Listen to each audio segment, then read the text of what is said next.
पण शिक्षण घेत असताना ती राजकारणाची हवा जर माझ्या डोक्यात लहानपणी गेली असते किंवा माझ्या भावांच्या डोक्यात गेली असते तर आमचं शिक्षण पूर्ण झालं नसतं. दादा हे फर्स्ट जनरेशन पॉलिटिशियन आहे. बरं, दादांच्या आधी आमच्या कुटुंबात कोणी राजकारणात नव्हतं. ज्यांना बबनराव पाचपुते माहिती आहेत त्यांना बबनराव पाचपुते चांगले दिवसही माहिती आहेत आणि वाईट दिवसही माहिती आहेत. व्यवसायात अडचणी आल्या होत्या, प्रापंचिक अडचणी आल्या होत्या, ह्याही कधी लपून राहिल्या नाही कोणापासून. त्याच्या आधी शरद पवारांनी एक फूट केली होती, त्यानंतर दुसरी फूट बबनराव पाचपुतेंच्या माध्यमातून झाली होती आणि ही एकनाथ शिंदेच्या काळात तिसरी फूट झालेली राज्यामध्ये. 7 वेगवेगळे जरी चिन्ह झाले असेल तरी पक्षांतर फक्त त्यांनी आयुष्यात 2दाच केलेलं आहे. पक्षाला जर आधी कळवलं असतं की आईंच्या ऐवजी विक्रमच उमेदवार आहे तर पक्षाने ती सुद्धा तयारी दर्शवली होती, कारण आम्हाला कळवायचं होतं. आता संधी मिळालेली, आता मागे जायचं नाही. या संधीचं युटिलायझेशन 100% झालं पाहिजे. आज आमच्या शेतकऱ्यांना आत्महत्या करायची वेळ काय येते? त्यांच्या प्रोडक्ट्सला महत्व नाही म्हणून. हा प्रश्न जो मी विधानसभेत मांडला याचं गांभीर्य केंद्र सरकारने घेतलंय.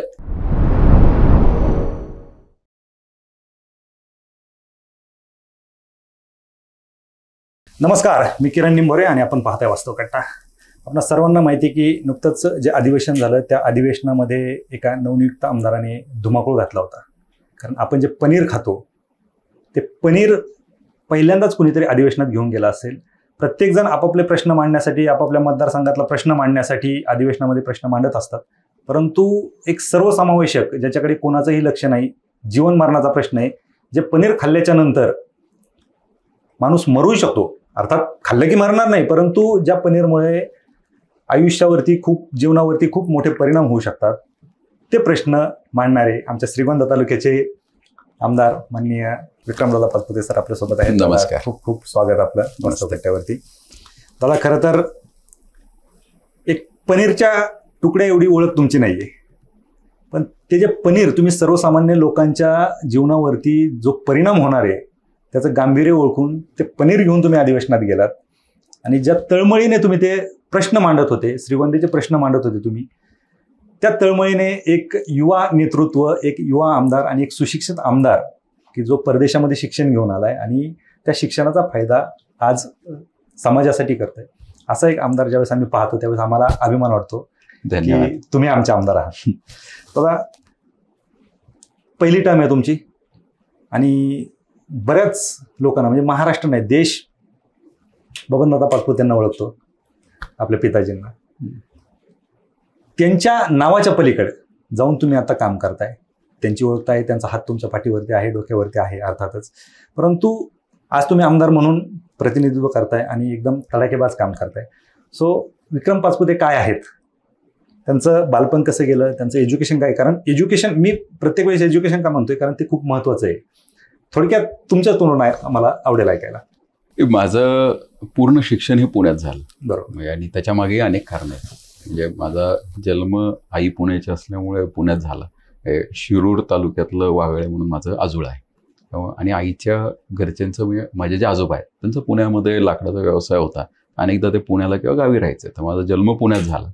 पुण्यात झाल्यानंतर शिक्षणाचा ज्यावेळेस विचार झाला होता त्यावेळेस दादा ऑलरेडी आमदार होते, कारण त्यांचे लग्नाच्या आधीपासून ते आमदार होते. बरोबर. आणि मग आमच्या आईंचा खरा हा निर्णय होता की मुलांचं शिक्षण हे गावी होतं कामा नये. कारण आम्ही जर गावी आमचं शिक्षण झालं असतं तर आमच्या शिक्षणावरती किंवा त्या परिस्थितीवरती दादांच्या राजकीय वलयाचा परिणाम झाला असता आणि तो आमच्या अपब्रिंगिंगवरती परिणाम झाला असता. त्यामुळे खरं तर आईने जिद्दीने आम्हाला सगळ्या मुलांना पुण्याला आणलं.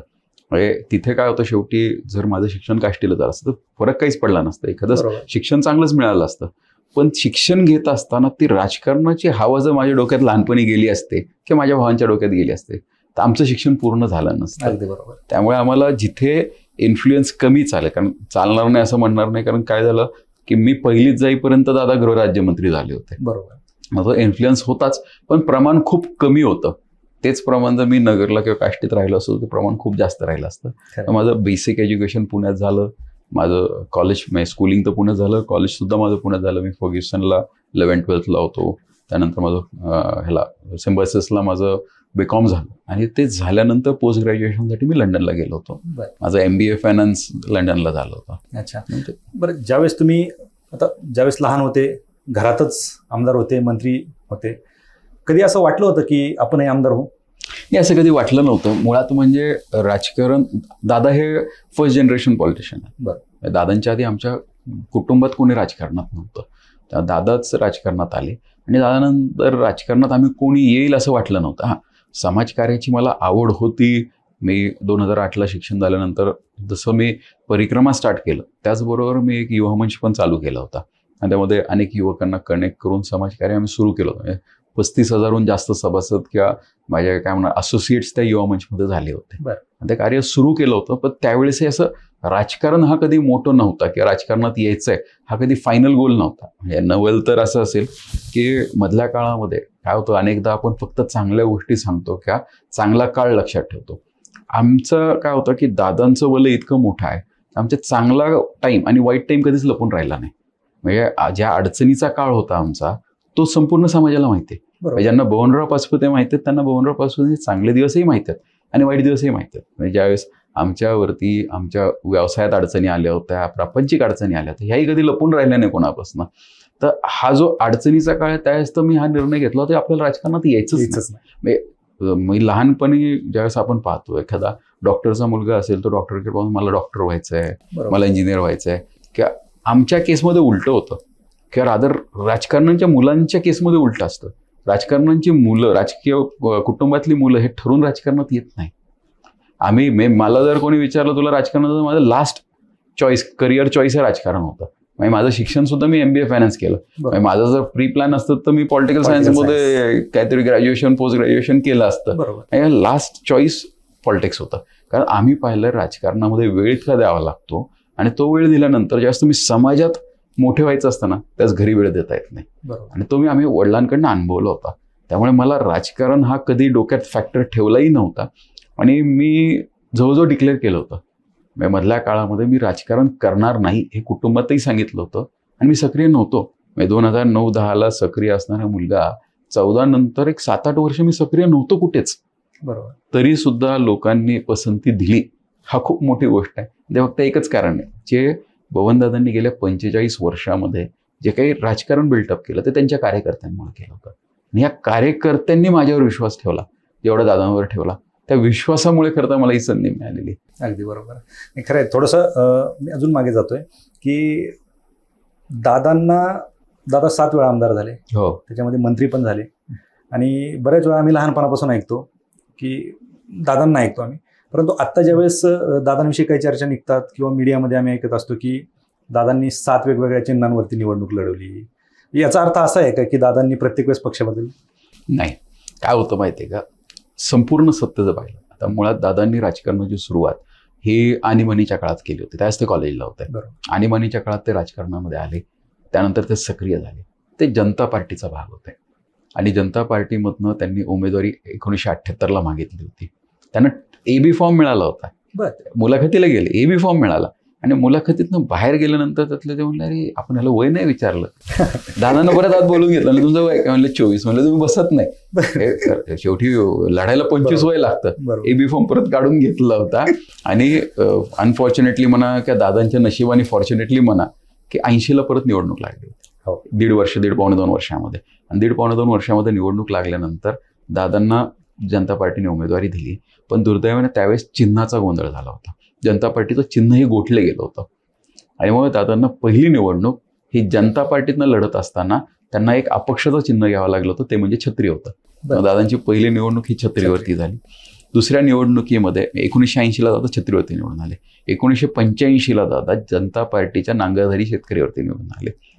त्यानंतर राज्य स्तरावरच नाही तर केंद्र स्तरावरती असा घटनाक्रम झाला की सर्व जे विरोधी पक्ष आहेत ते एकत्र येऊन त्यांनी एक नवीन दल तयार करायचा ठरला आणि तो झाला जनता दल. जनता पार्टी जनता दलात कन्वर्ट झाली आणि जनता दलाचं चिन्ह होतं चक्र. त्यामुळे 1990ला दादांचं तिसरं चिन्ह आलं ते म्हणजे चक्र. आणि त्याच्यानंतर दादांना त्यावेळेस विरोधी पक्ष नेता व्हायची संधी होती आणि शब्दही होता पक्षाकडनं. कारण दादा त्याच्या आधी जनता पार्टीचे प्रदेशाध्यक्ष राहिले होते युवा मोर्चाचे, त्यानंतर जनता दलाचेच प्रदेशाध्यक्ष राहिले होते काही काळ.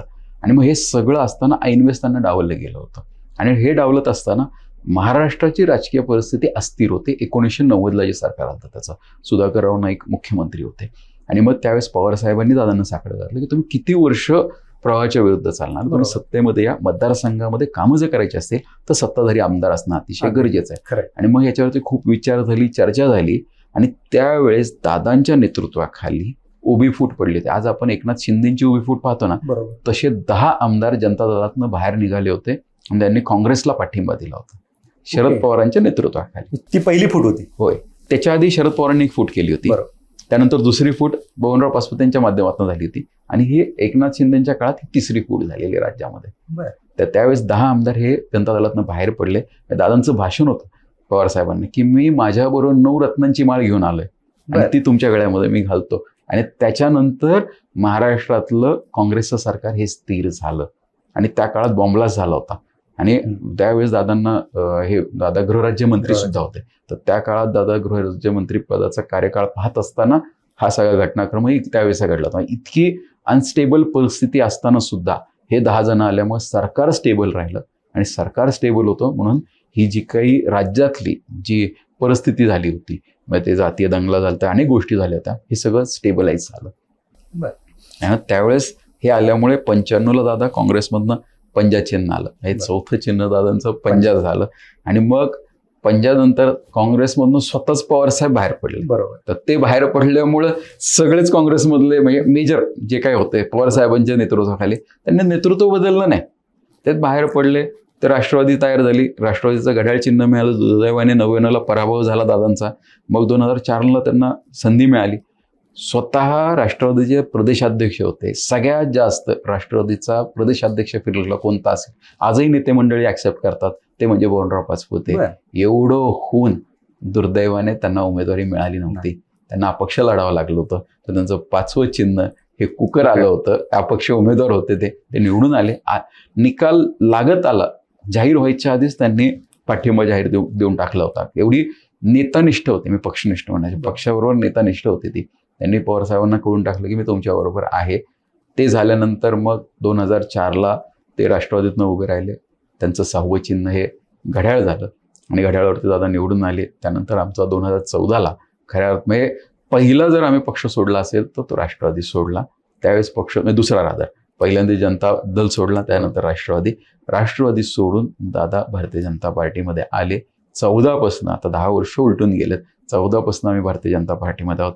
14ला त्यांना पराभवाला सामोरे जावं लागलं. ती त्यांची 8वी निवडणूक होती आणि 9व्या निवडणुकीमध्ये ते 7व्या चिन्हावरती म्हणजे कमळ चिन्हावरती ते निवडून आले. त्यामुळे असं 7 वेगवेगळे जरी चिन्ह झाले असेल तरी पक्षांतर फक्त त्यांनी आयुष्यात 2दाच केलेलं आहे. बरोबर. नाही, हा गैरसमज जो होता ना समाजामधला हा काढायचा होता मला. कारण बऱ्याच जणांना माहित आहे का, अजून कित्येक लोकांना माहित नाही. कारण दादा ज्यावेळेस निवडणुका लढत होते त्यावेळेस आत्तासारखा सोशल मीडिया नव्हता. कारण त्याच्यामुळे काही गोष्टी अशा असतात की ज्या माहीत नसतात, त्या माहिती करून घेणं गरजेचं आहे. तुम्ही सुरुवातीला सांगितलं की तुम्हाला राजकारणाची आवड नव्हती. असं म्हणता येईल का तुम्ही ऍक्सिडेंटली राजकारणात आला? किंवा मी ऍक्सिडेंटली म्हणजे मी 16 दिवसात आमदार झालो. हा, तेच 16 दिवसात तुम्ही आमदार झालात. ह्या 16 दिवसाची नक्की काय कहाणी? काय झालं, एकतर आमचा प्रयत्न मी जसं म्हणलं, आम्ही राजकारण हे दादांसाठीच करत होतो. कुटुंबातनं राजकारण कोण करणार तर ते बबनराव पाचपुते. त्या हिशोबाने आम्ही सगळे खाली काम करायचो. त्यामुळे मागचे काही कार्यक्रम असतील, फील्डवरची कामं असतील किंवा मधल्या काळामध्ये दादांची तब्येत बरी नव्हती तर प्रशासकीय स्तरावरती कोणतं फॉलोअप असेल, कोणती कामं घेऊन मंत्रालयात जायचं असेल तर ते सगळं मी पाहत होतो. फील्डवरती आई पाहत होत्या. छोटा भाऊही नुकताच सक्रिय झाला होता. या सगळ्याच्या आधी आमचे काका पाहायचे. दुर्दैवाने कोविडमध्ये अण्णांचं निधन झालं आणि त्यानंतर मग ती सगळी जबाबदारी आमच्यावरती येऊन पडली. आणि मग अशा परिस्थितीमध्ये आम्ही पक्षाकडे हेच मागणं केलं होतं की उमेदवारी तुम्ही दादांना द्या. दादा 100% निवडून येतील अशी कार्यकर्त्यांची भावना होती, आमची सगळ्यांची भावना होती.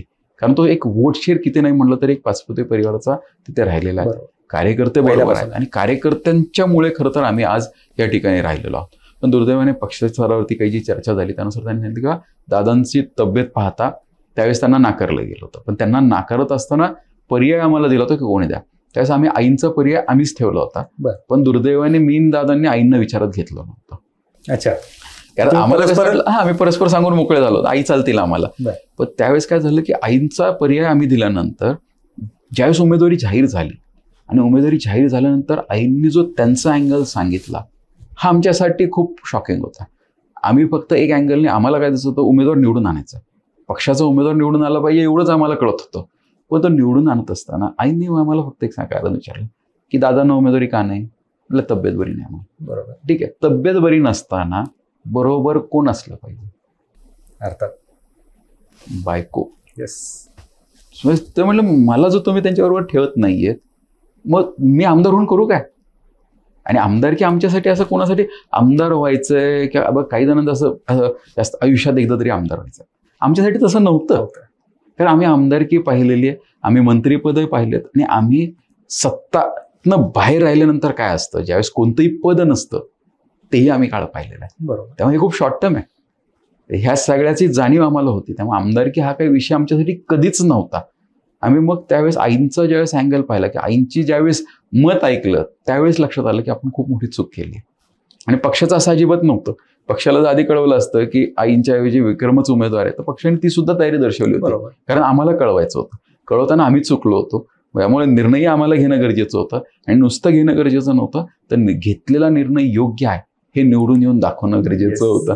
कारण सोपं नव्हतं. म्हणजे ज्यावेळेस 4 तारखेला विड्रॉलच्या दिवशी उमेदवार बदलतो आपण, हे जनतेपर्यंत सांगणं, मतदारांना ते पटणं आणि ते मतदानामध्ये रूपांतरित करणं, हा खूप मोठा टास्क होता. बरोबर. आणि फॉर्च्युनेटली हा जुना जो काही दादांचा राजकीय अनुभव आहे हा आमच्या पाठीशी आहे.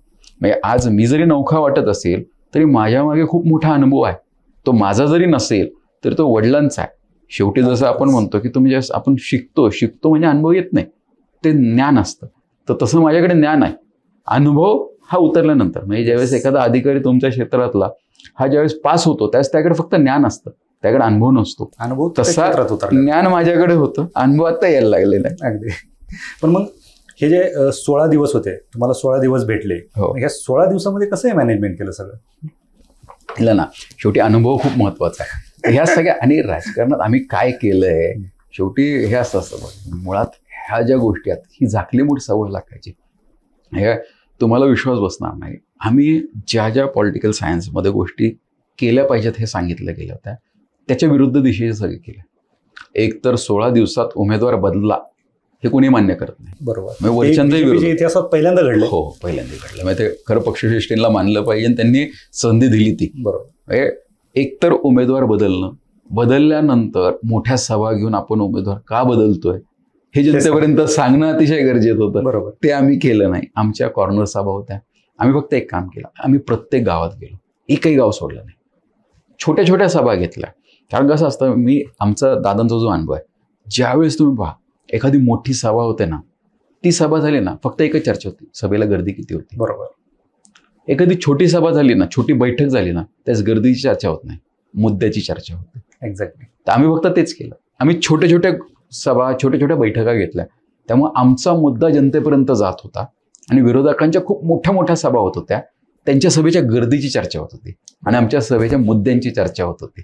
तर तो खूप मोठा डिफरन्स होता. 16 दिवसात माझा मुक्कामी दौरा होता. ह्या 16 दिवसात आम्ही प्रत्येक गावात पोहोचून लोकांपर्यंत आम्ही का बदल केला, आमचा बदल योग्य काय हे आम्ही सांगण्यामध्ये यशस्वी राहिलो. म्हणजे जर निकाल विपरीत लागला असता तर यशस्वी झालं म्हणू शकत नव्हतं. आणि डिफरन्सही खूप चांगला आहे. म्हणजे आमच्याकडे चौरंगी लढत झाली होती, तिरंगी नव्हती. चौरंगी लढत होती. तसं पाहिलं तर एक माळी समाजाचे एक कॅन्डिडेट होते. तो समाज दादांबरोबर राजकारणाची सुरुवातीपासून राहिलेला आहे. त्यामुळे तिथे आमची एक हक्काची वोटशेअर कमी झाली होती. त्याचबरोबर समोरनं 2 कॅन्डिडेट्स होते. आणि काय होतं, ज्यावेळेस जास्त उमेदवार असतात त्याच मतविभागणी ही होतेच. एकाच एक मध्ये थोडीशी विभागणी कमी होते. एवढी विभागणी होऊन सुद्धा मला 40% वोटशेअर आहे, विच इज नॉट बॅड. म्हणजे या सगळ्यामध्ये ज्यावेळेस तुम्ही हे कराल, शेवटी 60% हे काही 100% माझ्या विरोधातले नाहीये. 60% काही मतदार असे आहेत की ज्यांना माझ्यापेक्षा जास्त तो उमेदवार आवडतो, पण उद्या पर्याय जर दिला विक्रमपासून एखादंच ते ऍक्सेप्ट करतील. बरोबर. त्यामुळे हे वोटशेअर पर्यंत पोहोचणंही आम्हाला खूप मोठा टास्क होता. आणि पोहोचण्यापेक्षा मेन काय होतं की आमच्या वडिलांची जी राजकीय सुरुवात आहे ही सुरुवातच मुळात, म्हणजे ते म्हणलं फर्स्ट जनरेशन पॉलिटिशियन आहेत, ही मुळातच प्रस्थापितांच्या विरुद्ध होते, घराणेशाहीच्या विरुद्ध होते. हा परत एक दुसरा प्रॉब्लेम होता आमच्यासाठी. आम्हाला आमच्या मतदारांना हे समजून सांगायचं होतं की ज्यांनी इतके वर्ष दादांवरती विश्वास ठेवला की तुम्ही मुलावरती विश्वास ठेवू शकता. बरोबर. आणि त्यांनी एका मुद्द्यावरनं ते सुरू झालं, ते कनेक्ट झालं होतं. तो मुद्दा होता की घराणेशाही.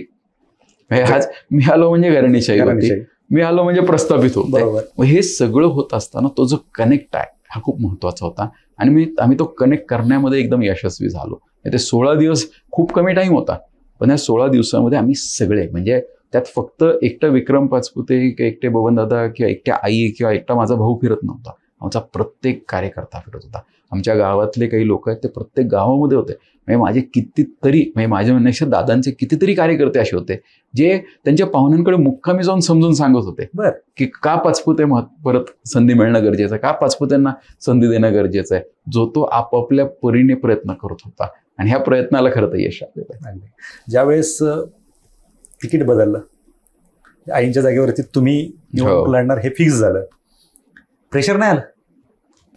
प्रेशर काय की आजपर्यंत आतापर्यंत आईला तुम्ही पाहत होते की बाबा आईचं तिकीट आहे आणि अचानक आपल्याला तिकीट येते, अचानक अर्थात त्याच्या मागे बरीच सूत्र फिरत होती, तो भाग वेगळा आहे. मी खूप अडचणीचा काळ पाहिलाय.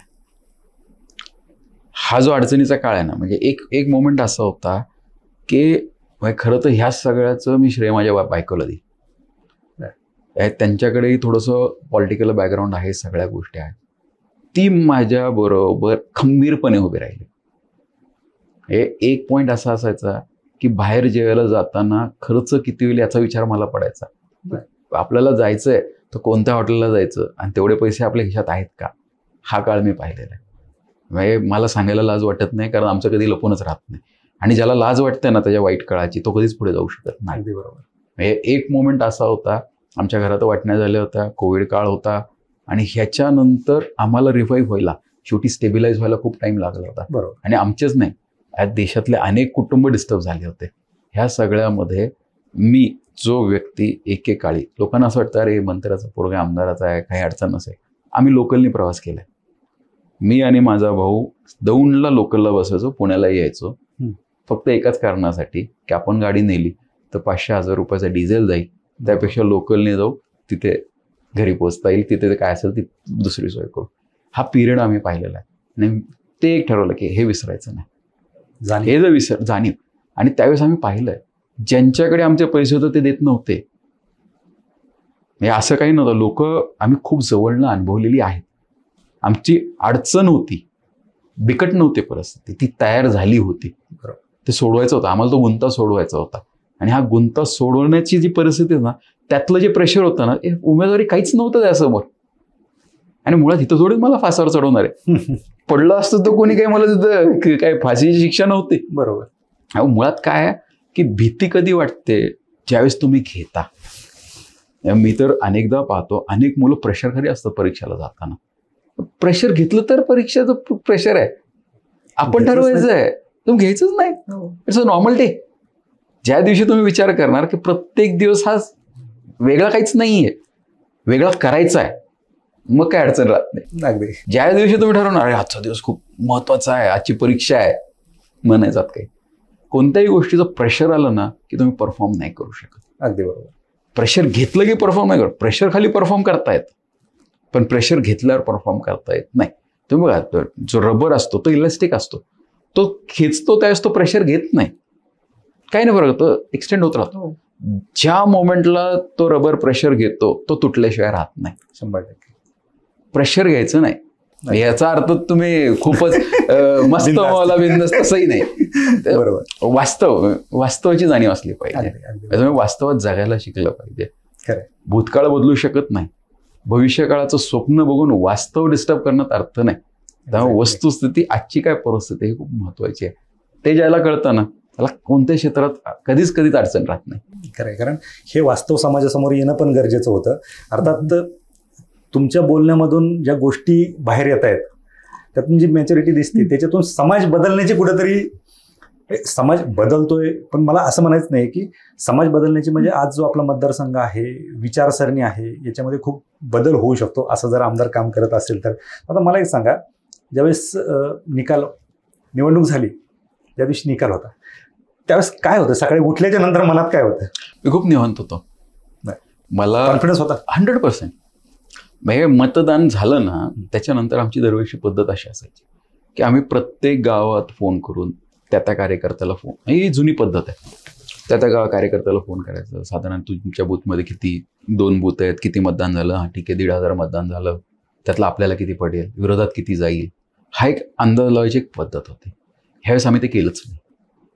ज्या दिवशी मतदान झालं त्यानंतर मी फक्त एकच काम केलं, जेवढे आमचे महत्त्वाचे कार्यकर्ते त्यासाठी फिरत होते ज्या त्या गावांमध्ये ज्यांच्यावरती जबाबदाऱ्या आहेत त्यांना म्हणलं फक्त एक काम करा, कोण आपल्याबरोबर राहिलं, कोणी आपल्याला सहकार्य केलं, कोणी आपल्याला कडाडून विरोध केला आणि कोणता विरोधक हा शांत राहिल्यामुळे आपल्याला फायदा झाला असं तुम्हाला वाटतंय, याचं सगळ्याचं तुम्ही रेकॉर्ड तयार करा. बरं. 2 दिवस आम्ही फक्त हेच काम करत होतो. 2-3 दिवस जे होतं ते आम्हाला निवडणुकीच्या विजयाची चिंता नव्हती, पण मी जे पाहिलं ना, विजयानंतर जी लोक बदलतात ह्याची चिंता होती. एक्झॅक्टली. कारण प्रचाराच्या वेळेस असणारी लोक खूप कमी असतात. ज्यावेळेस तुम्ही काही नसता ना, तुमच्यावर विश्वास ठेवणारी लोक खूप कमी असतात. आणि तुमच्याकडे ज्यावेळेस यश असतं त्यावेळेस त्या यशाचे वाटेकरी अनेक असतात. आणि हे जर आपल्याला कळालं नाही, काहीच उपयोग होत नाही. आणि दुर्दैव हेच होतं. हे काय फक्त राजकारणात नाही, प्रत्येक क्षेत्रात. तुम्ही मला सांगा, आज तुमच्याकडे एवढे स्पर्धा परीक्षा करणारी मुलं असतात, कोण ओळखतो? नंतर कोणीच नाही. He is a someone. त्या क्राऊडमध्ये he is one of the crowd. पण ज्या दिवशी तो अधिकारी होतो, आपण पाहतोय सध्या वातावरण आहे, हो, मिरवणुका, लगेच फरक होतो, तो एका सेकंदात बदल होतो. पण ही जाणीव जर राहिली की अरे ही 100 लोक दिसतात, हे 100 मधली फक्त 2च जण होते माझ्यावर विश्वास ठेवणारे, तर तुम्हाला सांगतो त्या माणसाचं आयुष्य हे सक्षम झाल्याशिवाय राहणार नाही. दुर्दैव काय होतं, ही 2 जण बाजूला जातात आणि 98 जण ताबा घेतात सगळ्याचा. बरोबर. ते म्हणतात ना, यशाचे दावेदार खूप असतात, अपयशाला कोणी सोबत येत नाही. विजयाचे शिलेदार अनेक असतात, पराजयाला बाप नसतो. खरं. दादा, आमदार झाल्याच्या नंतर पहिलं अधिवेशन होतं. अधिवेशनात तुम्ही गेले. ज्यावेळेस पहिला पाय ज्यावेळेस तुम्ही अधिवेशनाच्या पायरीवरती मांडला सभागृहाच्या, काय भावना होत्या त्यावेळेस? कशासाठी आलोय आपण इथे? आणि काय झालं मुळात, इथं खूप मिक्स्ड फिलिंग्स होत्या त्या. मी पहिल्यांदा सभागृहात गेलो नाहीये. बरोबर. काही 1000 वेळेस मी सभागृहात गेलो दादांसोबत, पण आमदार म्हणून मी पहिल्यांदाच आलो होतो. मला अजूनही ऍक्सेप्टच होत नाही ती फॅक्ट की मी आमदार आहे. कारण मुळात म्हणजे मी हे सगळं करत होतो, फक्त नावासमोर आमदार लागलंय. आणि सगळ्यात महत्त्वाचं, लोकांचं वागणं बदललंय. पूर्वी जी लोक मला विकीदादा, विक्रम ह्या नावाने म्हणायचे, ते अचानक आमदार साहेब म्हणायला लागलेले. हे कधी कधी जरा थोडंसं ऑड वाटतं. बाकी बदल काहीच नाही झालेला माझ्या आयुष्यात, जे आहे तेच आहे. त्यामुळे मी जे काम करत होतो, काय झालं, एक तर मधला काळ ज्यावेळेस कोविड होता, त्यावेळेस दादांना कोविड झाला होता आणि त्यांना लिमिटेशन्स होते फिरण्यावरती. त्यांचे दोन्ही हिप रिप्लेसमेंट झाले होते, त्यांचं मणक्याचं ऑपरेशन झालं. त्यामुळे एक त्यांचा रिप्रेझेंटेटिव्ह म्हणून मी मंत्रालयात जात होतो. मी विधानभवनात जाऊन कामांचा फॉलोअप घेत होतो, मंत्रालयात जाऊन कामांचा फॉलोअप घेत होतो. त्यामुळे असं मला नवीन काहीच नव्हतं. बरोबर. फरक एवढाच होता की मी बाजूला, स्टेरिंगच्या बाजूला होतो. मी बाकायदा भाषणात सांगितलं होतं, एका भाषणात तुम्ही म्हणलं माझी किन्नरकी 100% झालेली आहे, मला फक्त आता स्टेरिंगवर बसायचं. त्यामुळे मी ते सगळं केलं. मला असं वेगळं काही वाटलं नाही. अनेक लोक म्हणतात की मी पहिलं पाऊल ठेवलं, मला असं झालं, तर अनफॉर्च्युनेटली मला तसं काही झालं नाही. मी एक ठरवलं होतं, मी माझ्याही मतदारांना, माझ्या जनतेला कायम एक आव्हान केलं होतं की मला एक संधी द्या, त्या संधीचं मी सोनं केल्याशिवाय राहणार नाही.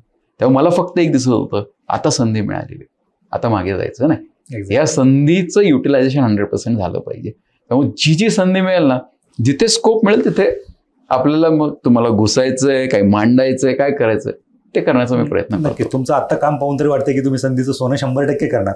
आता तुम्ही पनीरचा विषय आता अधिवेशनात मांडला, जसं मी सुरुवातीला इंट्रोडक्शनमध्ये सांगितलं की प्रत्येक आमदार आपापल्या मतदारसंघातला असतील किंवा महाराष्ट्राचा प्रश्न मांडत असतात. प्रत्येक प्रश्न हा महत्त्वाचा असतो. परंतु पनीर, की ज्याच्याकडे कुणाचं लक्ष नसतं, प्रत्येकजण जेवणामध्ये पनीर खातो. आपण जर हॉटेलमध्ये जेवण करायला गेलो तर असं कुठली भाजी नसते त्याच्यात पनीर नाही. व्हेज हॉटेलमध्ये, व्हेज हॉटेलमध्ये. आणि तो पनीर, म्हणजे तेच पनीर तुम्ही अधिवेशनात घेऊन गेले आणि सांगितलं की हे भेसळयुक्त पनीर आहे.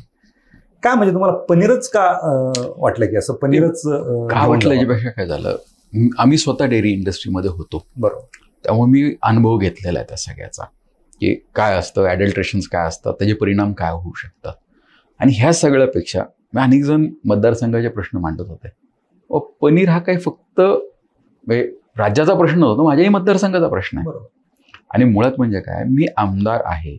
आमदार कोण असतो? हा लोकप्रतिनिधी म्हणतो आपण आमदार. तो लोकांचं प्रतिनिधित्व करतोय. Yes. मग जर लोकप्रतिनिधी आहे, आज परिस्थिती अशी आहे की तुम्हाला जरी माहिती असेल की ही गोष्ट अडल्ट्रेटेड आहे, पुढे काय हे काहीच माहिती नव्हतं. आणि पनीर हा जीवाशी खेळणारा विषय.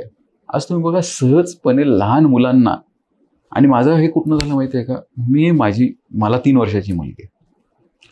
तर ज्या वेळेस तिला मी सुरुवात केलं जेवण, म्हणजे लहानपणापासून जेवण द्यायला सुरू केलं, म्हणजे काय म्हणा लिक्विड डाएटवरनं ती नॉर्मल डाएटवर आली, त्यावेळेस माझ्या मुलीच्या म्हणजे इवाच्या डाएटमध्ये पनीर हा एक भाग होता. बरोबर.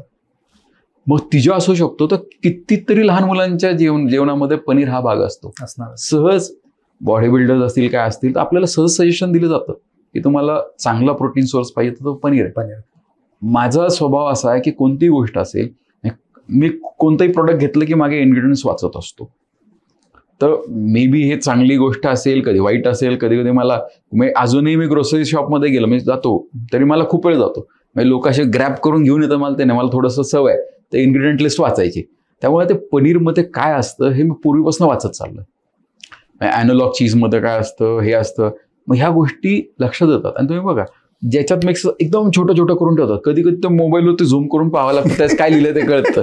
हे आता मध्ये तर मी एक असं प्रोडक्ट पाहिलं की त्याच्यामध्ये आहेत ना ऍक्टिव्ह इन्ग्रेडियंट्स असं लिहिलेलं आहे आणि नॅचरल, आणि त्याच्यामध्ये सगळे ऍक्टिव्ह सगळे चांगले चांगले प्रोडक्ट्स लिहिलेले आहेत की त्याच्यामध्ये नीम आहे, हळद आहे, अमुक आहे, तमुक आहे, आणि त्याच्या खाली इन्ग्रेडियंट लिस्ट आहे, त्याच्यामध्ये सगळे केमिकल्स टाकलेले आहेत जे नियमानुसार आहे. बरोबर. मग काय होतं, ही फसवणूक आहे ना. बरोबर. मग ही कोण मांडणार? तर मला एक वाटलं हे मांडावं, आणि याच्यावरती आहेत ना सगळे अवलंबून आहेत. जो खातो, ज्याला खायला दिलं जातं तो, ज्याला जो खायला घालतो तो. कारण शेवटी काय आहे की मी असं माझ्या रिसर्चमध्ये माझ्या एक लक्षात आलं की अनेक रेस्टॉरंट्सलाही माहीत नसतं की ते वापरतात ते आर्टिफिशियल पनीर आहे. ही त्यांची चूक नाही आहे, कारण ते बल्कमध्ये घेतात. त्यांचा जो काही डिस्ट्रीब्युटर आहे तो त्यांना फसवतोय काही जणांना. काही जण जाणून माहिती असून आर्टिफिशियल घेतात. काही जणांचा प्रॉब्लेम असा आहे, चांगलं द्यायचं आहे पण गिराईक म्हणतं नाही नाही आम्हाला स्वस्तात पाहिजे, त्यामुळे 40 रुपयाचं सँडविच पाहिजे, 20 रुपयात सँडविच पाहिजेत. काय करणार? भरमसाठवरनं चीज आणि पनीर पाहिजे ग्रेड केलेलं. मग ते हे आर्टिफिशियलकडे वळतात, स्वस्तातल्या अल्टरनेटिव्हकडे वळतात. मग हे सगळ्या गोष्टी अनुभवात आल्या होत्या आणि याचा परिणाम शेतकऱ्यांवर पण होता. बरोबर. आज आमच्या शेतकऱ्यांना आत्महत्या करायची वेळ काय येते, त्यांच्या प्रोडक्ट्सला महत्व नाही म्हणून. नुसतं अडल्ट्रेशन पनीरवरती कारवाया सुरू झाल्या. दुधाचे भाव राज्यामध्येच नव्हे देशामध्ये 2 रुपयाने वाढले. क्या बात आहे. Per litre cost. बर. याचा परिणाम माझ्या मतदारसंघावर होता ना. माझ्या मतदारसंघामध्ये 5 लाख लिटर दूध आहे रोजचं कलेक्शन. 2 रुपये बाजारभाव वाढले, रोजचे 10 लाख रुपये माझ्या मतदारसंघात नवे यायला लागले रोजचे. 365 दिवसामध्ये 36.5 कोटी रुपये माझ्या मतदारसंघामध्ये शेतकऱ्यांच्या कुटुंबाला मिळणार आहे. माझ्यामुळे मिळणार आहेत असं म्हणत नाही, ते केलेल्या कष्टाला आता न्याय मिळणार आहे. जर असे प्रश्न मांडून जर कष्टाला न्याय मिळत असेल आणि जो विकत घेतोय, आज तुम्हाला सांगा, आज तुम्हाला जो चॉईस दिली, मी आता सरकारकडे पाठपुरावा करतोय की मेनू कार्डमध्ये जे पनीर वापरत नाही तुम्ही अॅनालॉग चीज लिहिलेलं आहे काय हरकत नाही, अॅनालॉग पनीर लिहिलेलं काय हरकत नाही, अॅनालॉग पनीर लिहा. ग्राहकाला ठरवू द्या ना की त्याला रिअल पनीर खायचं का आर्टिफिशियल पनीर खायचं. बरोबर. ज्यावेळेस हे येईल ना, मी सांगतो तुम्हाला 80 ते 90% लोक म्हणतील नाही आम्हाला रिअलच द्या. किंवा एक वेळ अशी येऊ शकते 100% लोक म्हणतील हे आर्टिफिशियल नको, रिअलच द्या. आर्टिफिशियल कोण खाणार माहिती असल्यावर? तर मुद्दा तोच आहे ना. ही फसवणूक प्रत्येकाची होत होती आणि ह्याची सिरियसनेस या मुद्द्याचा, हा प्रश्न जो मी विधानसभेत मांडला याचं गांभीर्य केंद्र सरकारने घेतलंय. बर. FSSAIने आता तुमच्याकडनं पेपर्स मागितलं आणि ज्याच्यामधनं तुम्ही कळू शकता की अॅनोलॉग हा शब्द ठेवायचे की नाही डेअरी इंडस्ट्रीमध्ये. आणि आता त्याची प्रोसेस सुरू आहे. साधारण माझ्या मते 15 जूनपर्यंत लास्ट डेट आहे. तर 15 जूनपर्यंत आपण कळू शकतो की आमच्या ह्याच्यावरती हे ऑब्जेक्शन्स आहेत. तेव्हा अनेक संस्था आता सुरू झाल्या आणि हे सगळं जे यश आहे माझं, आता पनीर तुम्ही जे बोलतोय, आपण चर्चा करतोय, विधानसभेमध्ये प्रश्न किती मांडले जातात? काही हजार प्रश्न मांडले जातात. हा प्रश्न चर्चेत येण्याचं कारण म्हणजे आपण सर्वजण आहोत, राईट, सर्वसामान्य जनता. ह्या प्रश्न चर्चेत येण्याचं कारण मीडिया आहे, इन्फ्लुएन्सर्स, सर्वसामान्य ग्राहक आहेत की जे हॉटेलमध्ये गेल्यानंतर विचारतात, ए बाबा पनीर देतोस का तू? विचारणं, बरोबर, प्रश्न पडणं हे खूप महत्वाचं आहे. दुर्दैवाने अलीकडे आपल्याला प्रश्नच पडत नाही. जे आहे ते आपण मान्य करतो, चलता आहे, स्वस्तात मिळते का? स्वस्तात मिळतंय. आपण फक्त पाकिटाला परवडतंय का? अरे पण पाकिटाला आज परवडतंय, आज 10 रुपये वाजतात, उद्या दवाखान्यात किती जाणार आहेत? बरोबर. लोक हे विसरून जातात. ठीक आहे, दवाखान्यापर्यंत पोहोचलं तर ठीक आहे, दवाखान्यापर्यंत पोहोचलाच नाही तर पुढच्या पिढीचं काय करायचं पाकिटाचं? अर्थातच. मग आता ह्या पनीर सोबत बाकी पण भेसळ, म्हणजे दुधात भेसळ, दुधापासून बनवणाऱ्या प्रत्येक पदार्थात भेसळ आहे किंवा इतर प्रत्येक गोष्टीमध्ये सध्या भेसळ आहे. याच्यावरती काय पुढे पाऊल उचललं? काय झालं, मुळात ही सगळी भेसळ कंट्रोल करायचं काम FDAचं आहे. बरोबर. आणि FDAची अडचण अशी आहे की त्यांना 350 स्टाफ हा अलाउड आहे किंवा शासनाने त्याला परवानगी दिलेली आहे. कॅगचा रिपोर्ट असा म्हणतो की जेवढ्या आस्थापना आहेत, 1000 आस्थापनाच्या मागे एक अधिकारी असणं गरजेचं आहे. महाराष्ट्रामध्ये रजिस्टर्ड रेस्टॉरंट्स असतील, मंगल कार्यालय असतील, डेअरी इंडस्ट्रीज असतील, वेगवेगळे जे काही प्रोडक्ट्स विकणारे, फूड प्रोडक्ट्स विकणाऱ्या गोष्टी ठिकाणं आहेत, असे 11 लाख आहेत. 11 लाख? 11 लाख. 1100 लोक अधिकारी असले पाहिजे. आपल्याकडे अप्रूव्ड स्ट्रेंथ 350 आहे. आणि ज्यावेळेस मी प्रश्न उठवला त्यावेळेस 100च्या आतमध्ये आकडा होता. त्यानंतर वाढले? हो, परीक्षा झाली होती, निकाल लागत नव्हता किंवा त्यांना निकालही झाला होता, जॉईनिंग होत नव्हतं त्यांचं. माझा प्रश्न मांडल्यानंतर इमिजिएट 196 अधिकारी जॉईन झाले. 100च्या आतमध्ये होता तो 250वर आकडा गेलाय. आणि मला उपमुख्यमंत्र्यांनी जी बैठक लावली होती त्याच्यामध्ये हाही शब्द दिला की आपण प्रस्ताव पाठवा, भविष्यामध्ये ही 350चा आकडा आपण 550वर घेऊन जाऊ आणि 550वरून 1100वर घेऊन जाऊ. मुळात काय आहे की मॉनिटरिंग, कंट्रोलिंग ज्याच्यासाठी एजन्सीच नाहीये, जी आहे ती उपलब्ध नाहीये. बरोबर. उद्या ही संख्या जर 100% झाली तर बऱ्याचशा गोष्टी राहतील. मला सांगा, सिग्नल चालू आहे, तो कधी पाळला जातो? त्या सिग्नलवर एक तर CCTV असेल किंवा पोलीस असेल तर. राईट. तिथं पोलीस नसेल, CCTV नसेल तर सिग्नल तोडतात. तेव्हा कंट्रोलिंग एजन्सी ही असली पाहिजे. उद्या जर 1100 स्टाफ FDAचा जर ह्या महाराष्ट्रात झाला, ऑफिसर्स झाले कंट्रोलिंग करणारे, तर मला खात्री आहे की कोणत्याच गोष्टीत भेसळ राहणार नाही. पनीर काय विषय? पनीर तर एक छोटीशी गोष्ट आहे, खूप गोष्टी आहेत प्रत्येक गोष्टीत, आणि नकळत भेसळ होते या सगळ्यामध्ये. बरोबर. ही थांबली पाहिजे. या मताचा मी आहे, या मताचा प्रत्येक ग्राहक आहे, या मताचं सरकार सुद्धा आहे. सरकार सुद्धा सकारात्मक आहे. बरोबर. जर सरकार सकारात्मक नसतं तर एवढं पटापट ऍक्शन झाल्या नसत्या. आज लोक म्हणतात की एवढं पनीर सापडतंय, सरकार काय करतो? अरे काय, काल काय करत होतं त्यापेक्षा आज काय करतं हे पहा ना. तुम्ही भूतकाळातल्या नुसत्या चुका दाखवण्यापेक्षा माणूस सुधारलाय, सरकार सुधारलं हेही पाहिलं पाहिजे. आज सगळ्यात महत्वाचं आपल्या तक्रारीची कॉग्निशन्स घेतलं जात आहे आणि त्याच्यावर काम होतं, हेही तितकंच महत्वाचं आहे. पॉझिटिव्ह अप्रोच हा खूप महत्वाचा असतो. माझी तर खरंच तुमच्या माध्यमातून जे कोणी विद्यार्थी असतील आज तयारी करतात, उद्या संधी मिळाली ना त्यांनी हा पॉझिटिव्ह अप्रोच खरं तर ठेवला पाहिजे त्यांच्या ह्याच्यामध्ये. कारण पॉझिटिव्ह अप्रोच इज मस्ट. नकारात्मक गोष्टी असंख्य असतात. हे कोणतीही गोष्ट नाही करायची म्हणलं तर कारण असंख्य असतात. करण्यासाठी कारण फक्त एकच. बरोबर. अर्थातच तुम्ही जे सकारात्मक दृष्टिकोन म्हणताय तो होता म्हणून तुम्ही आज आमदार झालात आणि ह्या सगळ्या गोष्टी होत आहेत. तुम्ही सत्तेत आहात, त्याच्यामुळे तुम्हीच त्या गोष्टी सरकारपर्यंत पोहोचू शकता आणि त्या पॉझिटिव्ह होत चालल्या. त्याचं उदाहरण आपण समोर तुम्ही आता सांगितलं आणि ह्या नक्कीच सकारात्मक गोष्टी होतील. दादा, थोडं आता मतदारसंघात येऊयात. जरूर. मतदारसंघामध्ये आपल्या पाण्याच्या समस्या आहेत, विजेच्या समस्या आहेत, रस्त्याच्या समस्या आहेत. अर्थात या समस्या प्रत्येक ठिकाणी आहेत, परंतु आपला मतदारसंघ आहे, कुकडे आहे, घोड आहे, हे सगळे कालवे आहेत, तरीही अजून आपल्या मतदारसंघाला पाणी पुरेसं मिळत नाही. याच्यावरती पुढच्या 5 वर्षात तुमचं काय विजन असणार? हे मुळात हे कधीच मिळणार नाहीये. ह्या प्रश्नाची आपण तयारी ठेवली पाहिजे आणि मिळण्यासाठी प्रत्येक वेळेस संघर्षच करावा लागणार आहे. का संघर्ष करावा लागणार आहे? कारण तुमच्या ताटात नाहीये. बरोबर. तुम्ही जेवणाला बसलेला आहात, पंक्तीत जे तुमच्या ताटात आहे, सुरुवातीला जे वाढलं गेलंय तेच जर फुल सॅटिस्फॅक्टरी असेल तर तुम्ही परत वाढी मागणार नाहीये. श्रीगोंद्याची परिस्थिती अशी आहे, आपण जॉग्राफिकली अशा पद्धतीने डिझाईन आहोत की श्रीगोंदा हा पर्जन्य छायेखालचा प्रदेश, रेन शॅडो बेल्ट ज्याला आपण इंग्लिशमध्ये म्हणतो. पाऊस खूप कमी होतो, जो होतो तो परतीचा होतो, त्यामुळे पाऊस आपल्याकडे नसतो. पाऊस नसल्यामुळे पाणी तर पाहिजे. पाण्याचा रेशो पाहिला आपला तर 72% श्रीगोंदा तालुका इरिगेटेड आहे. बरोबर. आणि मधल्या काळामध्ये जो 10-12% हा लिफ्टनी वाढलेला आहे. म्हणजे 80-84% आसपास आता श्रीगोंदा तालुका हा इरिगेटेड आहे. आणि पाऊस तर नाहीये, मग हे पाणी कुठनं घेतो आपण? उचल पाणी, इरिगेशन किंवा उचल पाणी.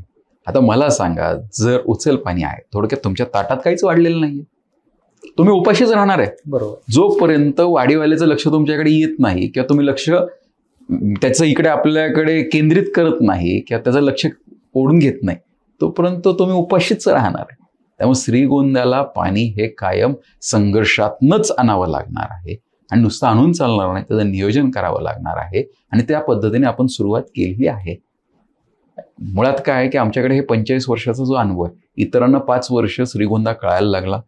सुदैवाने दादांच्या अनुभवामुळे तो मला लवकर कळतोय का कळालाय असं मी म्हणू शकत नाही, कारण कोणती गोष्ट कळाली म्हणणं खूप अवघड असतं. असंख्य गोष्टी असतात, तर कळायला सुरुवात झालेली आहे. त्या पद्धतीने आपला प्रयत्न सुरू आहे. संघर्ष होणार आहे. श्रीगोंद्यात पाण्याचा संघर्ष कधीही संपणार नाही. किंबहुना ज्या ठिकाणी आज पाणी सरप्लस आहे, पुढच्या काही वर्षामध्ये तिथे सुद्धा पाण्याचा संघर्ष होईल. त्यामुळे अनेक ठिकाणी पाणी अडवा, पाणी जिरवा. अजूनही आपण अनेक केटीवरची कामं करतोय. जिथे जिथे पाऊस किती पडतो ह्याच्यापेक्षा जो पडतोय तो अडवता आला पाहिजे. म्हणजे गाव का पाणी गाव में, खेत का पाणी खेत में, हे करणं खूप गरजेचं आहे. बरोबर. आता तुम्ही म्हणताय की हा संघर्ष आहेच, परंतु आज तुम्ही सत्तेत आहात आणि तुमच्यासारखं जर युवा नेतृत्व बदल करायला ठरवलं म्हटलं, तुम्ही काही करू शकता. अर्थात तो संघर्ष कमी व्हावा ही तुमच्याकडून अपेक्षा आहे. आणि तुम्ही जे सांगता की पाणी अडवा, ही एक समस्याच आहे की आम्ही ज्यावेळेस लहान होतो, खूप खूप मोठे मोठे नाले होते, बंधारे होते. आज तेच राहिले नाहीत. पाणी अडणार कुठून? याच्यावरती पण काहीतरी आपल्याकडून होणं गरजेचं आहे. आता दुसरा एक प्रश्न विजेचा, आणि महत्त्वाचा काय, उन्हाळ्यामध्ये ज्यावेळेस ऐन उन्हाळ्यात शेतीला पाणी पाहिजे असतं आणि त्याच वेळेस वीज वसुली, म्हणजे विजेचं जे बिल असतं ते वसुली करायचं ठरतं आणि शेतकऱ्याला वेठीच धरलं जातं की आपल्याकडे जे ट्रान्सफॉर्मर असतात ते सोडून ठेवले जातात. तुम्ही बिल भरा आणि ट्रान्सफॉर्मर चालू करा. आणि नसतात शेतकऱ्यांकडे पैसे. तुम्हाला पण माहिती आहे शेतकऱ्याची परिस्थिती काय आहे, किंवा असतात कोणी भरत नाहीत. त्यावेळेस मात्र तो ट्रान्सफॉर्मर सोडून ठेवलेला असल्यामुळे ते पीकही जळतं आणि बिलही भरावं लागतं. अशा वेळेस तुम्ही काय करणार? आत्ता तशी परिस्थिती नाही, कारण सरकारने आता शेतीच्या पंपांसाठी वीज बिलच माफ केलेलं आहे. बरोबर. त्यामुळे ती वेळ आत्ता सध्या येत नाहीये. पण याचं उत्तम उदाहरण एक सांगतो मी तुम्हाला.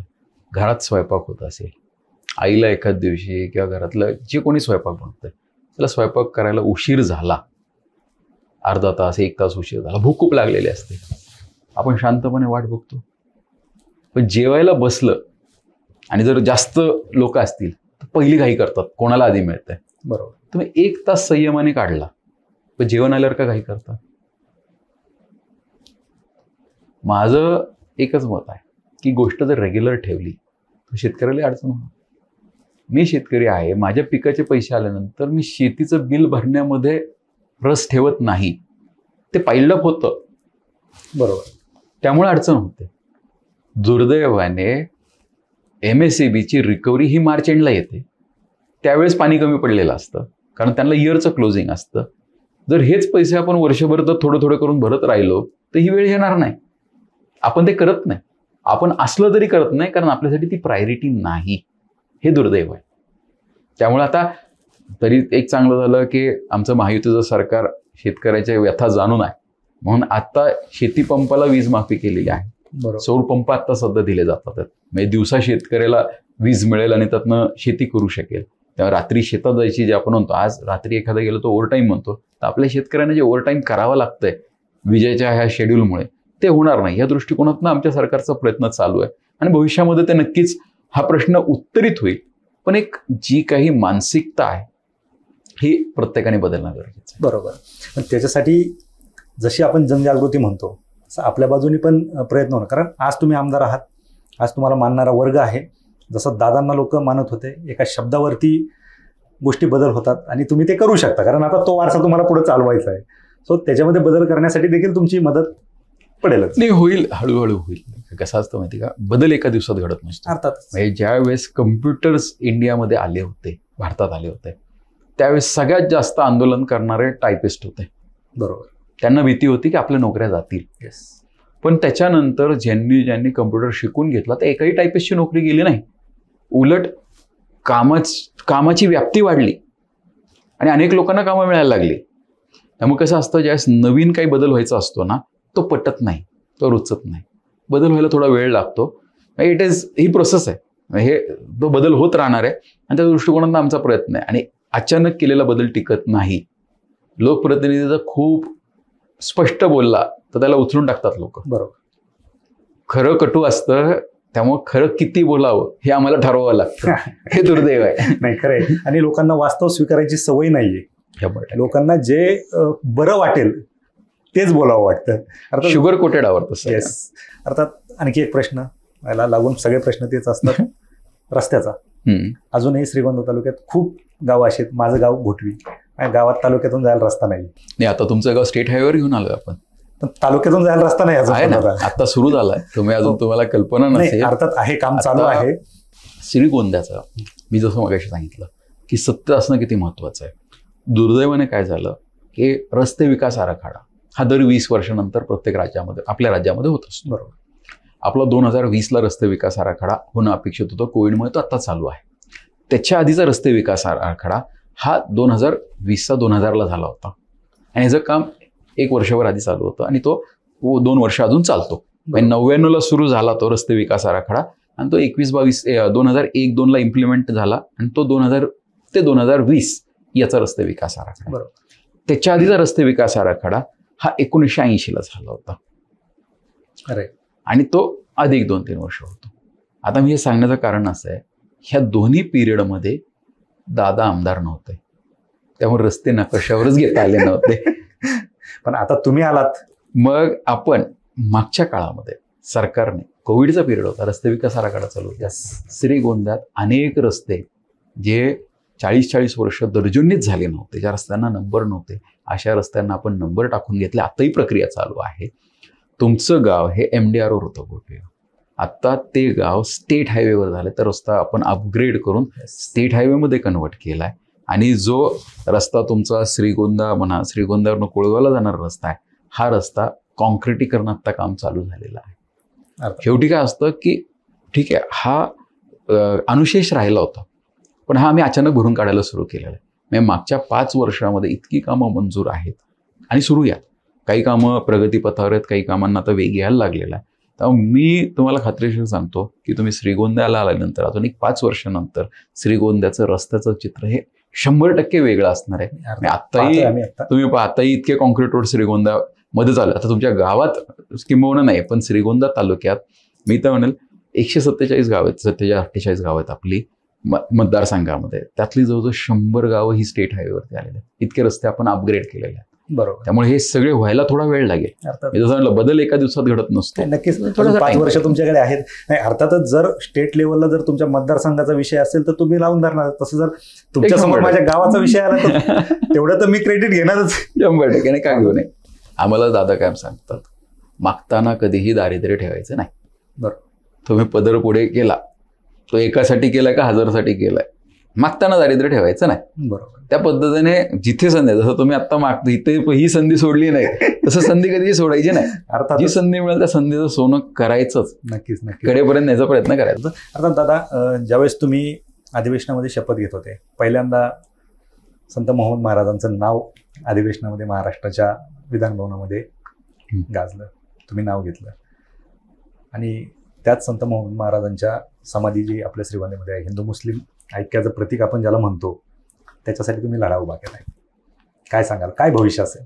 ते मुळात काय आहे की संत शेख मोहम्मद महाराज हे अनेकांना माहितीच नाही आहे. हे दुर्दैव आहे. बरोबर. म्हणजे पूर्वी बालभारतीचं जे पुस्तक असायचं त्याच्यामध्ये त्यांचे अभंग होता. म्हणजे संत शेख मोहम्मद महाराज हे संत तुकारामांचे समकालीन संत आहेत. बरोबर. म्हणजे जी संत गाथा वगैरे अनेक ठिकाणी दाखवतात. आता मध्ये ज्यावेळेस महाराष्ट्राची संत परंपरेचं ज्यावेळेस परेडमध्ये सहभागी झालं होतं कोविड पिरियडमध्ये, त्यावेळेस संत शेख मोहम्मद महाराजांची प्रतिमा तिथे होते. इतकं मोठं नाव आहे आणि त्यांची समाधी आपल्या गावामध्ये, आपल्या श्रीगोंदा शहरामध्ये आहे. तर अशा माणसाला कुठेतरी प्रकाश झोकात येणं गरजेचं आहे. अशा व्यक्तिमत्वाला, अशा विचारांना प्रकाश झोकात येणं गरजेचं आहे.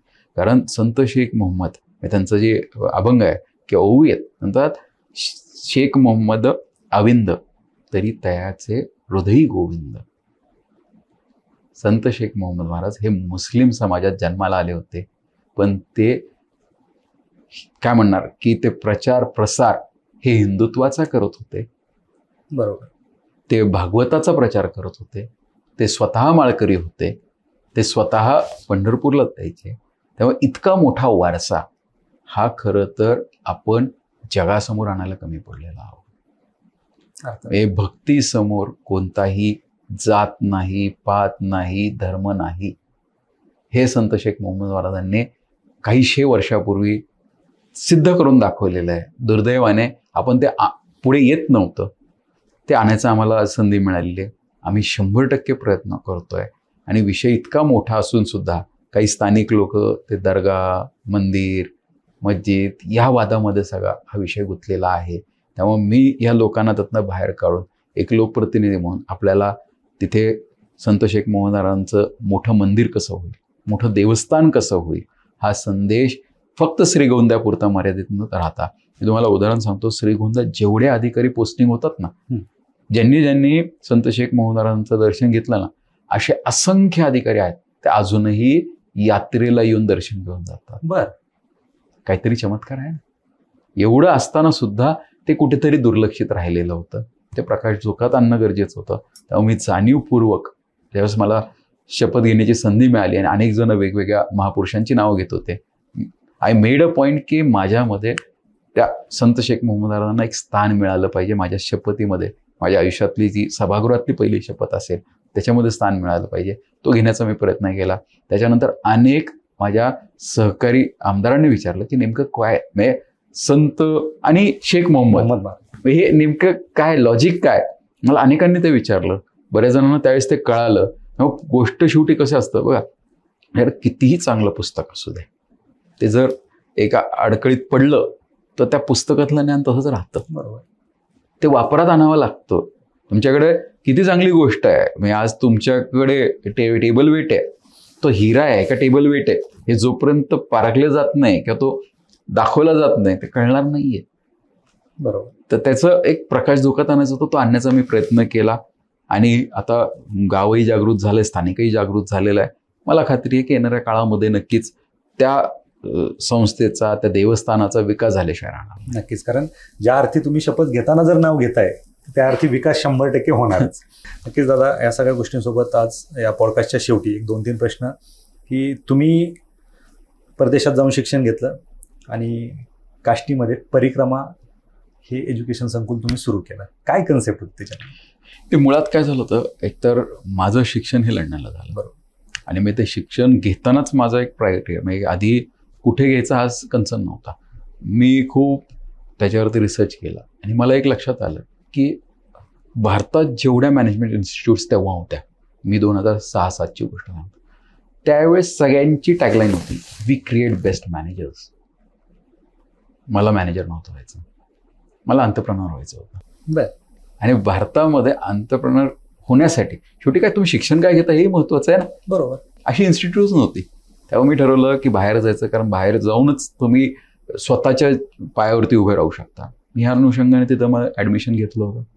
मला त्या ठिकाणी ॲडमिशन मिळालं, माझं सगळं संपलं. माझ्या शिक्षणाच्या काळात वडिलांनी जितका वेळ दिला नाही किंवा जितका एखादा निर्णय घेताना त्यांची इन्व्हॉल्वमेंट नव्हती. त्यांची खूप इच्छा होती की मी जाऊ नये शेवटच्या शनी, बाप असतो हळवा असतो. मी याच त्यांना सांगितलं की नाही मला जायचंच. त्यांनी मला परवानगी सुद्धा दिली होती. माझं इंटर्नशिप ज्या स्टार्ट झाली, म्हणजे माझं MBA फिनिश होत आलं, मला काही ॲप्लिकेशन्स केलं तर त्यामध्ये एक नोकरीसुद्धा लागली होती. आणि त्यावेळेसच्या करन्सीच्या रेटनुसार जे काही कन्व्हर्जन आहे, मला 2007-8 साली त्यावेळेस मला 2.25 लाखाची नोकरी लागली. बरं. मग मी ही आनंदाची बातमी दादांना सांगायला फोन केला. हे ऐकल्यानंतर अवघ्या आठवड्याच्या आत दादा लंडनला आले होते भेटायला मला, आई दादा. नंतर आल्यानंतर त्यांनी मला सांगितलं होतं की आम्ही तुला नोकरीसाठी नाही पाठवलं शिकायला, तुला शिकण्याची संधी मिळाली. मी ज्या मतदारसंघाचं नेतृत्व करतो तिथं अनेक जणांना ती संधी नाही, तुला परत यावं लागणार आहे. ही दादांची संकल्पना होती. मी आल्यानंतर उभं केलं, सगळं केलं, पण ही दादांची संकल्पना होती. मग मी आल्यानंतर मी वयाच्या काय 22व्या वर्षी मी एज्युकेशन इन्स्टिट्यूट चालू. मी ज्यावेळेस मिटिंगला जायचो ना, लोकांना खरं वाटायचं नाही माझ्या बरोबरची मुलं अजूनही कॉलेजला होती. त्यावेळेस मी कॉलेज चालू केलं होतं. अनेकदा तो प्रश्न निर्माण झाला, एवढं तू काय कॉलेज चालू करणार? म्हणजे अनेक जणांनी प्रश्न विचारला, तू काय करणार आहे? कॉलेज सुरू करणार, कॉलेज शिकण्याच्या वयात तुम्ही कॉलेज सुरू करता? हे माझं 23वा वाढदिवस ज्यावेळेस झाला त्यावेळेस माझ्याकडे कॉलेजची परमिशन होती. बरं. अवघ्या 1 वर्षभरामध्ये आपण संपूर्ण ती उभी केली होती. आणि फॉर्च्युनेटली त्यावेळेस ती लार्जेस्ट इंटिग्रेटेड कॅम्पस होतं. त्यावेळेस AICTने नुकतीच कन्सेप्ट आणली होती की इंटिग्रेटेड कॅम्पस, ज्याच्यामध्ये मॅनेजमेंट, तुमचे फार्मसी असेल किंवा MBA असतील आणि इंजिनिअरिंग असतील, टेक्निकल, ह्या सगळ्या इन्स्टिट्यूट एका छताखाली असाव्या.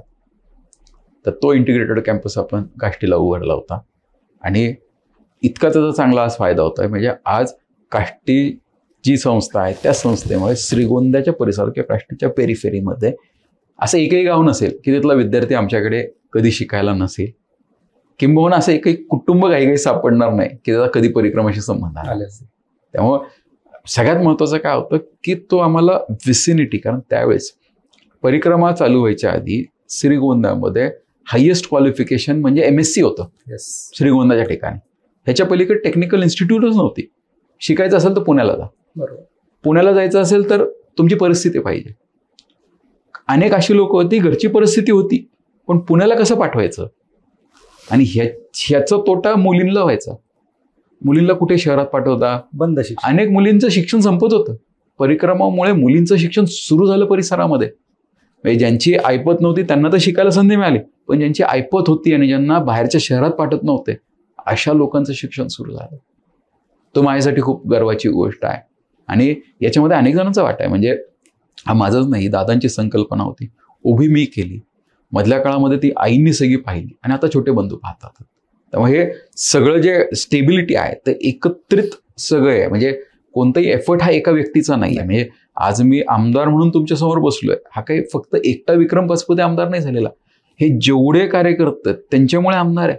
आज आमच्या आईंनी हे पद सोडलं म्हणून मी आहे. आज माझ्या गैरहजेरीमध्ये दादा असतील, आई असतील, प्रताप असतील, हे तिघं कार्यक्रम करतात म्हणून मी आहे. आणि ज्या अडचणीच्या काळामध्ये आज जेवढं मी कॉन्फिडेंट आहे, माझ्या बायकोने माझ्यावर विश्वास टाकला म्हणून. तिने जर गिवअप केलं असतं आणि ती जर मला म्हटलं तुम्ही काहीच करू शकत नाहीत अडचणीच्या काळात, मी तर झालंच नसतं. बरोबर. तेव्हा प्रत्येकाने कुठे ना कुठे योगदान ह्या मध्ये दिलं, याची मला जाणीव. आणि ही जाणीव ठेवूनच मी काम करतोय. कारण मी पाहिलेलं आहे, वेळ कधीही एका जागेवर राहत नाही. हे तुम्ही बघा, घड्याळ पण गोल असतं. 12ला सुरू होतं, फिरून परत 12ला येतं. कोणतीही गोष्ट म्हणजे वरती गेलं ते खाली येणार, आणि खाली आहे ते वरती गेल्याशिवाय राहणार नाही. वेळ ही एका जागेवर राहत नाही, याची जाणीव मला आहे, याचा अनुभव मला आहे. तेव्हा मी ठरवलेलं आहे की जितकं आपल्याला ग्राउंडेड राहता येईल ते राहिलं पाहिजे. कारण ही कधीही परिस्थिती बदलू शकते. आणि मी लोकांना बदलताना पाहिलंय. वातावरण म्हणतो ना, म्हणजे तुमचं परिस्थितीनुसार बदल. हवामान बदलतं, हवामान खूप कमी बदलतं, लोक खूप जास्त बदलतात, हे दुर्दैवी आहे.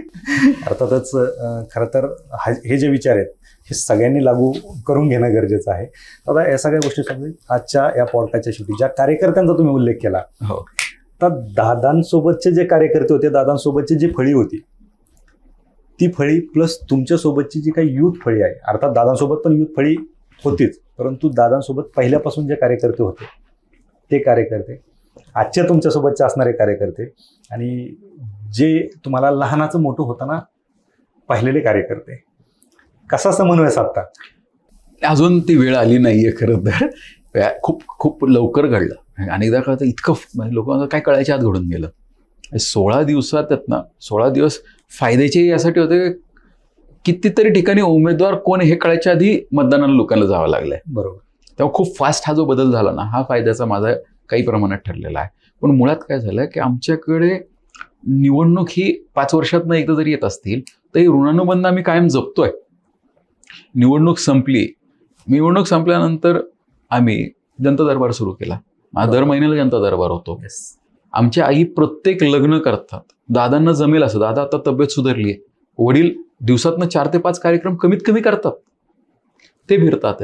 रोज घराणे घेऊन लोक येतात. अधिवेशनासाठी मी महिनाभर नव्हतो, त्यास माझे छोटे भाऊ लोकांना तोंड देतात.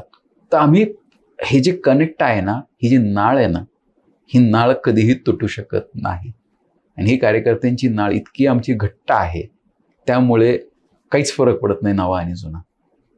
बरोबर. आमच्या कार्यकर्त्यांची, नेत्यांची, म्हणजे काय म्हणणार, कवळ एवढी मोठी आहे ना, जेवढे येतील त्यांना ते कवळीत घेऊ शकतात. आणि ते कवळ म्हणजे दाबण्यासाठी नाही, ते प्रेमाने एकत्र घेऊ शकतात. त्यामुळे तो संच हा मोठा होत चाललेला आहे. त्यामुळे मला समन्वय करण्याची गरज पडत नाही. उलट माझ्या आधीच कार्यकर्ते लगेच अडॅप्ट होतात. आमचे कार्यकर्ते इतक्यात की नवीन माणसाचं स्वागतही तितकंच करतात. फक्त आम्ही एक क्रायटेरिया ठरवला आहे की जुन्यांना विसरून चालणार नाही. नवीन कोणाला यायचं असेल ना, त्या गावातला जो कोणता आमचा प्रमुख आहे, जो निवडणुकीच्या वेळेस आमच्याबरोबर होता, त्याचं ग्रीन सिग्नल घेतल्याशिवाय पुढे जायचं नाही. कारण त्याच्यामुळे आपण इथे आहोत. बरोबर, हे विसरून चालणार नाही. अर्थातच तुमची कवळच नाही, मन पण मोठं आहे, म्हणून सगळ्या ह्या गोष्टी घडून येतात. एक शेवटी फक्त ज्यावेळेस इलेक्शन होतं किंवा दादा आजारी होते, दादा बाहेर पडत नव्हते, त्यावेळेस आम्ही अशी चर्चा ऐकायचो की आता दादा पुढची निवडणूक लढणार नाहीत, मग दादांच्या मागे कोण निवडणूक लढणार? दोघंही वेल एज्युकेटेड आहेत, ते काही इकडे लक्ष देणार नाहीत, हे बिझनेस सांभाळणार, कॉलेज सांभाळणार, यांचा काय राजकारणाशी संबंध नाही. अशा काही चर्चा तुमच्या कानावर येत होत्या? खूप. त्याला काही मापच नव्हतं. त्यावेळेस काय तुमच्या आम्हाला काहीच फरक पडत नाही. काय होतं माहिती आहे का, की ज्यावेळेस तुमच्याकडे ऑरा येतो किंवा एखादं काय म्हणणार लाईमलाईट येते, म्हणजे ज्यावेळेस तुम्हाला की काही अंध मुलांची सहल ही झूमध्ये जाते आणि ते हत्ती अनुभवतात, तो जो जसा हत्ती अनुभवतो तसा डिस्क्राईब करणार आहे. तसं ते ज्यावेळेस एखादा व्यक्ती मोठा होतो ना, तर त्याचा जो भाग अनुभवला जातो. तर मग आज एखाद्या नेत्याला भेटायला गेलात तुम्ही आणि त्याला जर तुम्ही चिडलेलं पाहिलं तर आलेलं चिडतो रे नेता, तुम्ही त्याचा अख्खा दिवस नसतो पाहिला, काही क्षणावरनं तुम्ही ठरवता. एखाद्या अधिकाऱ्याच्या ऑफिसमध्ये जातो आपण, तो निवांत बसलेला, त्याने आलं तुम्हाला चहा कॉफी दिला, एवढा मोठा अधिकारी आहे, चहा देतो. आणि कधी तर त्यांनी भेट नाही दिलं, काय राव मोठा झाला भेट देत नाही. बरोबर, काही क्षणावरनं आपण गोष्टी ठरवतो. त्यामुळे आमच्याविषयी खूप असंख्य चर्चा आहेत. म्हणजे मला जर ठरवलं ना, तर माझ्याकडे अलिबाबापेक्षा जास्त मोठा खजाना आहे म्हणायला लागेल, इतकी चर्चा लोकांमध्ये असते. त्यामुळे लोकांच्या चर्चेला आम्ही कधी महत्त्व दिलं नाही. कारण लोक ज्याला जसं जमेल तशी चर्चा करत असतात, चांगली वाईट सगळे करत असतात. म्हणजे मधल्या काळात मी ज्यावेळेस राजकारणात सक्रिय नव्हतो, त्यावेळेस मला माझ्या व्यापातनं आमच्या ज्या काही अडचणी येतात त्यातनं बाहेर पडण्यासाठी जो वेळ द्यायला लागत होता, लोक काही उलटी सुलटी चर्चा करायचे. माझा डिवोर्स झाला असेल, असं झालं असेल, तसं झालं असेल. पण मी एक तुम्हाला सांगितलं की आपल्याला फरक पडतो का? Does it matter? ह्या प्रश्नाचं उत्तर विचारलं पाहिजे. कोण बोलतो, काय बोलतो, याला महत्त्व देण्यात पॉईंट नाही आहे. तो बोलतो हे खरं आहे का खोटं हे सिद्ध करायचीही गरज नाही. मी तुम्हाला नवल वाटेल, माझ्या निवडणुकीत मी विरोधकांच्या एकाही टीकेला उत्तर दिलं नाही. टीकेशिवाय निवडणूक? 100%. मला माझ्या मतदारांवर विश्वास होता. माझ्या रादर आमच्या मतदारांवर विश्वास होता. आमचे मतदार हे आमच्यावर विश्वास टाकत होते. विरोधकाचं काम टीका करणं नाही. बरोबर, ते सक्षमपणे करतात. मी टीकेला उत्तर देण्याच्या भानगडीत पडलो नाही. माझीही प्रत्येकाला हे मत, माझं वैयक्तिक मत आहे. शेवटी प्रत्येकाचं मत वेगळं असू शकतं. कोण आपल्याविषयी काय बोलतो ना, हे मॅटरच नाही केलं पाहिजे आपल्याला. तुमचं चांगलं चाललं ना टाईम, तुमच्याविषयी सगळे चांगलं बोलणार आहेत. तुमचं थोडं खाली येऊ द्या. एखाद्या अधिकाऱ्याची चांगली पोस्टिंग असेल ना, त्याच्यात सगळे त्याचे नातेवाईक आठवतात, सगळ्यांना सगळं आठवतं. बरोबर, त्याला एखाद्या साईड पोस्टला जाऊ द्या बरं, कोणी विचार डुंकून बघायला कोणीच येत नाही. एखाद दोन मित्र असतात तेवढेच, अरे तुझी काय परिस्थिती, बरं आहे का? शेवटी कसं असतं, प्रत्येकाचे, आमच्याही क्षेत्रात तेच आहे. आमच्या क्षेत्रामध्ये तुमचा चांगला काळ चालू असेल तर तुम्हाला असंख्य लोक तुमच्या अवतीभोवती असतात. बरोबर, तुमचा काळ बदलला कोणीही येत नाही. म्हणजे पराभवानंतर पराभव झालाय हे विचारायला घाईघाई कोणी येत नाही. अनेकांनी तुमचं काम केलं नसतं, त्यामुळे तुमचा पराभव झाला, त्यामुळे ते येत नाही. आणि ज्यांनी काम केलं ते म्हणतात कोणत्या तोंडाने जाऊ, ते येत नाही. त्यांची इच्छा असते पण येऊ शकत नाही. अशा वेळेस तुम्ही एकटे असता, हा एकटेपणा आम्ही भोगलेला आहे. त्यामुळे कोण काय बोलतं याला महत्त्व देण्यात अर्थ नसतं. हे बघा, जो विरोधक आहे, मी तुम्हाला एक साधं उदाहरण, ज्याला आमच्याविषयी आस्था आहे तो आमच्याविषयी चांगलंच बोलणार. कशी किती वाईट होत्या, आमचा मधला किती वाईट काळ होता, तरी लोक म्हणायचे नाही नाही आमचे कार्यकर्ते एक ना एक दिवस दादा आहेत ना बाहेर पडणार, म्हणजे पाचपुते दादा. कारण दादा प्रत्येकाच्या वाईट काळात त्यांना विश्वास होता, कार्यकर्त्यांना विश्वास होता दादांच्या की दादा बाहेर पडणार. पण विरोधक काय म्हणायचे, संपले, पाचपुत्यांचं अस्तित्व संपलंय. दोन वेगवेगळे विचार असतात. त्यामुळे कोण कसा विचार करणार आहे याच्यासाठी जर आपण वेळ द्यायला लागलो तर आपण पुढे निघायचं असेल तर स्वतःचा विचार विसरून जाऊ. तर मी कधीही लोक काय विचार करतात याला कधीही महत्त्व दिलं नाही. एक काळ असेल कधी दिलं असेल, पण अनुभवांनी मला शिकवलंय की लोकांच्या मताला किंमत नाही, तुमच्या क्लोज सर्कलच्या मताला किंमत आहे. बरोबर. घरातले काय विचार करतात, जवळचे काय विचार करतात, तिथपर्यंतच विचार माणसाने करावा. नक्कीच. ज्याचा तुमच्याशी संबंध नाही तो तुमच्याविषयी वाईट बोलणार आहे, चांगलं बोलणार, तो किती चांगलं बोलला तर फायदा होणार नाहीये. नक्कीच दादा, नक्कीच. खरं तर आजच्या या पॉडकास्टवरून आणि तुमच्याबरोबर गप्पा मारून असं वाटतं की तुमच्यापेक्षा जास्त मी भाग्यवान आहे, कारण मी तुमच्या मतदारसंघातला आहे. असं काहीच नसतं, हा योग असतो. नाही, अर्थातच तुमचं काम आणि दादांसारखंच तुम्ही देखील बरेच, जसं दादांनी 7 वेळा वेगवेगळ्या चिन्हावरून गेले. चिन्ह कुठला असो, पक्ष कुठला असो, याच्याशी आम्हाला घेणं देणं नाही. तुम्ही 7 टर्म तरी कमीत कमी आमच्यासाठी मतदारसंघात राहाल. ते माझे घरच्यांना ठरू द्या आणि कार्यकर्त्यांना मतदारांना ठरू द्या. नाही, सोपं नाहीये. तुम्ही सांगितलं संधी सोडायची नाही, हो. मागणी तर करू शकतो. अर्थातच मागताना दारिद्र्य ठेवायचं नाही. नक्कीच. आज तुमचं काम पाहता मला तरी ते फ्युचर दिसतंय. दादा, तुम्ही वास्तव कट्ट्यावरती आलात. खरं तर तुमचा आजपर्यंत न उलगडलेला बराच प्रवास आपण वास्तव कट्ट्यावरती उलगडला. बराच वेळ आपण गप्पा मारल्या, परंतु जे वास्तव होतं ते बोलणं देखील गरजेचं होतं. ज्या प्रश्नांना आपण वाचा फोडली, त्याला तुम्ही उगाच काहीतरी कुणाला तरी खुश करायचंय म्हणून कुठल्या गोष्टी बोलला नाही. तुम्ही सगळ्या गोष्टी वास्तव बोलला. वास्तव कट्ट्यावरती आलात आणि मला एवढा वेळ दिला त्याबद्दल आपण खूप खूप धन्यवाद.